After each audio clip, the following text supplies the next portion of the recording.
ये तस्वीरें केंद्रीय स्वास्थ्य मंत्री मनसुख मांडविया और राज्य सरकारों के स्वास्थ्य मंत्रियों के बीच हुई वर्चुअल बैठक की है। बैठक में केंद्रीय स्वास्थ्य मंत्री ने राज्य सरकारों को सावधानी बरतने के साथ साथ अस्पतालों के हालातों को दुरुस्त करने के भी निर्देश दिए हैं। बैठक में पीएम मोदी के दिए 4T का मंत्र दिया। 4T यानी टेस्टिंग, टीकाकरण, ट्रेसिंग और ट्रीटमेंट मंत्र को पुरजोर तरीके से लागू करने पर मंथन किया गया।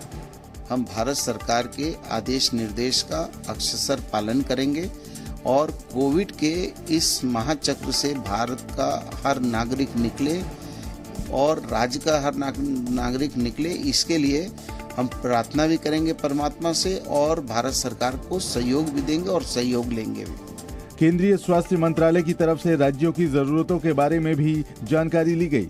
साथ ही बेहतर तालमेल पर जोर दिया गया है।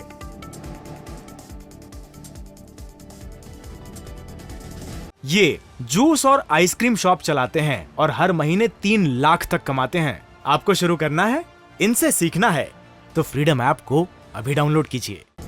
कोरोना के नए वेरिएंट को खतरे को देखते हुए राज्य सरकारें भी सतर्क हो गई हैं। देखिए 1 मिनट में पूरी खबर।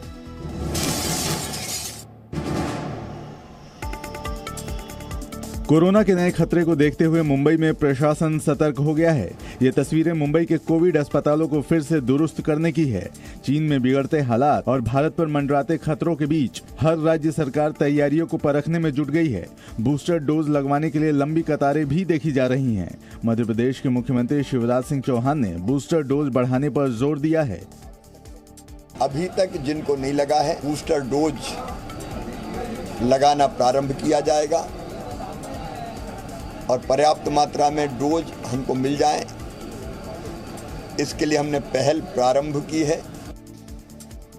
वहीं नए वेरिएंट के खतरे को देखते हुए यूपी सरकार ने सभी अस्पतालों को अलर्ट मोड में रहने के निर्देश दिए हैं। कोविड के लिए यूपी में बनाई गई टीम 9 के अधिकारियों के साथ सीएम योगी आदित्यनाथ ने बैठक की, जिसके बाद कई दूसरे दिशा निर्देश भी दिए गए। बिहार में भी सभी अस्पतालों को अलर्ट कर दिया गया है ताकि हर आपात हालात से निपटा जा सके।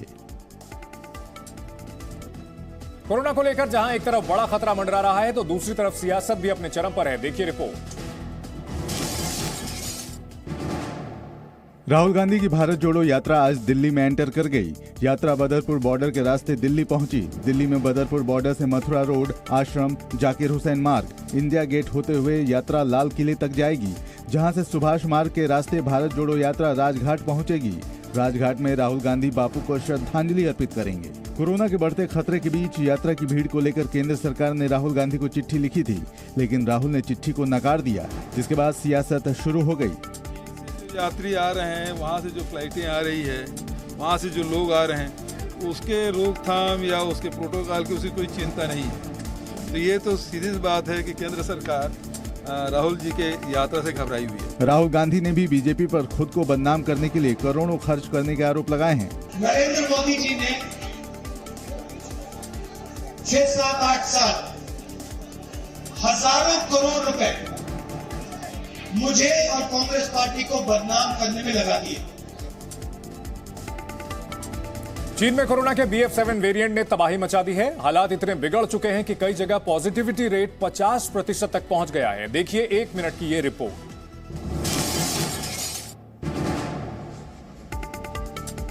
ये तस्वीरें कोरोना के नए वेरिएंट से आई आफत की हैं। चीन में कोरोना की वजह से हालात अब बेकाबू हो गए हैं। कोरोना इस रफ्तार से बढ़ने लगा है कि बीते 24 घंटे में ही चीन में कोरोना के 3 करोड़ 70 लाख नए मामले सामने आए हैं। ये आंकड़े चीन की हेल्थ कमीशन की बैठकों में हुई चर्चा के हवाले से सामने आया है। रिपोर्ट के मुताबिक चीन में अब तक करीब 24 करोड़ 80 लाख लोग कोरोना संक्रमित हो चुके हैं, यानी सिर्फ दिसंबर में चीन की 18% आबादी कोविड संक्रमित हो गई है। चीन की राजधानी बीजिंग और सिजुआन प्रांत में पॉजिटिविटी रेट 50% तक पहुंच गया है। चीन के अलावा जापान में भी कोरोना से हालात बिगड़ रहे हैं। पिछले 24 घंटे में जापान में कोरोना के 1,73,000 नए मामले सामने आए हैं। वहीं दक्षिण कोरिया में पिछले 24 घंटे में 68,000 से ज्यादा नए मामले सामने आए। फ्रांस में भी कोरोना के मामलों में तेजी देखने को मिल रही है।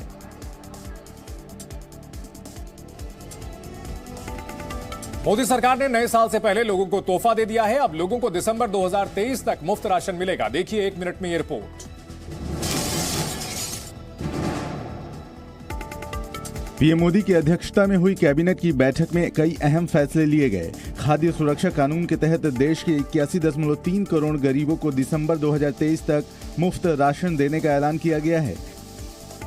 केंद्रीय मंत्री पीयूष गोयल ने बताया कि गरीबों को मुफ्त राशन देने पर सरकार पर 2 लाख करोड़ रुपए का बोझ पड़ेगा। नेशनल फूड सिक्योरिटी एक्ट के तहत सरकार हर महीने प्रति व्यक्ति 5 किलोग्राम अनाज 2 से 3 रुपए प्रति किलो की कीमत पर देती है। अंत्योदय अन्न योजना के तहत कवर होने वाले परिवारों को हर महीने 35 किलोग्राम अनाज मिलता है। इस योजना के तहत गरीब परिवारों को चावल 3 रुपए किलो और गेहूं 2 रुपए किलो मिलता है। केंद्रीय मंत्री पीयूष गोयल ने कहा कि केंद्र सरकार नेशनल फूड सिक्योरिटी एक्ट के तहत मुफ्त अनाज देने का पूरा खर्च उठाएगी।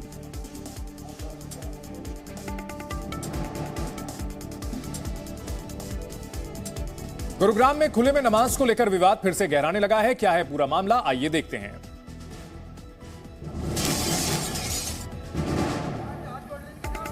दिल्ली से सटे गुरुग्राम में खुले में नमाज पढ़ने पर हिंदू संगठनों ने एक बार फिर आपत्ति जताई है। गुरुग्राम के सेक्टर 69 में एक मैदान में नमाज पढ़ने पर हिंदू संगठनों ने विरोध किया है। हिंदू संगठन के सदस्यों ने मौके पर पहुंचकर जमकर नारेबाजी की। हिंदू संगठन के कार्यकर्ताओं के विरोध की खबर पाकर मौके पर पुलिस भी पहुंच गई, जिसके बाद वहां तनाव के हालात बन गए।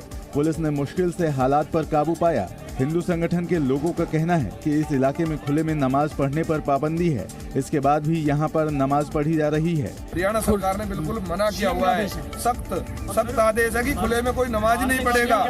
और इस बात का उल्लंघन करते हुए वो लोग ये नहीं कि गुड़गांव की नमाज पढ़ रहे, हतीन से बता रहा है वो मौलवी। उनको कोई डर ही नहीं है प्रशासन का, और लगता है शायद प्रशासन कहीं न कहीं उनसे जुड़ा हुआ है। बहरहाल पुलिस ने मौके पर पहुंचकर दोनों पक्षों के लोगों को हिदायत दी है। साथ ही मुस्लिम पक्ष से अपील की है कि वे सरकार के चिन्हित इलाकों में ही नमाज पढ़े। अमेरिका में आए बर्फीले तूफान ने क्रिसमस की छुट्टियों पर मानो ग्रहण सा लगा दिया है। लोग अपने घरों में ही रहने को मजबूर हो गए हैं और जो लोग छुट्टियां मनाने घर से निकले वो जहां तहां फंस गए। एयरपोर्ट पर उनको फंसा हुआ देख करके राहत के इंतजाम किए जा रहे हैं। देखिए एक रिपोर्ट।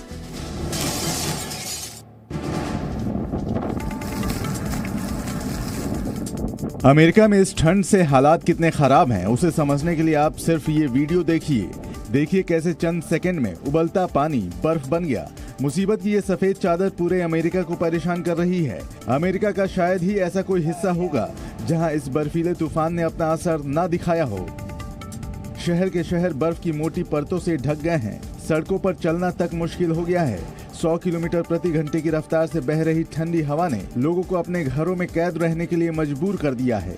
और जो लोग अपनी क्रिसमस की छुट्टियों के लिए घरों से निकले हैं, उनका ये हाल हो गया है कि शायद उनकी छुट्टी एयरपोर्ट पर ही न बीत जाए। We've been in line for 3 hours. We already told them 3 hours. See, everybody's so frustrated. We all have the same story. Satellite की तस्वीरों में भी आप साफ देख सकते हैं कि कैसे तूफान का असर अमेरिका के हर कोने में है। अमेरिकी मौसम विभाग के मुताबिक इसे बॉम्ब साइक्लोन कहा जाता है और ये साइक्लोन यानी चक्रवात तेजी से लो प्रेशर बनाता है। अमेरिका में बर्फीला तूफान भले ही क्रिसमस की तैयारियों में रुकावट बन रहा हो, लेकिन दुनिया के बाकी हिस्सों में इसकी जोरदार तैयारियां चल रही हैं। 1 मिनट में पूरी खबर देखिए। दुनिया में सबसे बड़े त्योहारों में से एक क्रिसमस को अब 24 घंटे से भी कम का समय रह गया है। कहीं तैयारियां जोरों पर हैं तो कहीं लगभग पूरी हो चुकी हैं। दुनिया के कोने कोने से आ रही शानदार तस्वीरें इस त्योहार की तैयारियों की कहानी बता रही हैं। दक्षिण अमेरिकी देश चिली में क्रिसमस की शाम कितनी सुंदर होने वाली है, इसका अंदाजा आप इस तैयारी से लगा सकते हैं। चिली की राजधानी में की गई इस कारीगरी को देखने के लिए बड़ी संख्या में लोग इस पार्क में पहुंच रहे हैं। इस साल चिली और चीन के संबंधों को 52 साल पूरे हो रहे हैं और इस मौके पर चीन के कलाकारों ने यहाँ के पार्कों में इसी तरह की शानदार लालटेन लगाए हैं।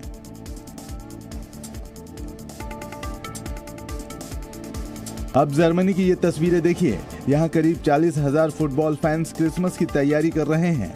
दरअसल ये सभी लोग यहाँ 25 दिसंबर के दिन एक साथ क्रिसमस का गाना गाकर एक रिकॉर्ड बनाने वाले हैं और इस साल उनकी इस तैयारी में यूक्रेन का भी एक दल शामिल हुआ है। रूस के बच्चों ने इस साल सेंटा को अपनी जो इच्छाएं लिखकर भेजी हैं वो अब रूस के राष्ट्रपति पुतिन पूरी करेंगे। क्या है पूरी खबर, देखिए 1 मिनट में। इस साल रूस में बच्चों की इच्छा पूरी करने का जिम्मा राष्ट्रपति पुतिन ने उठा ली है।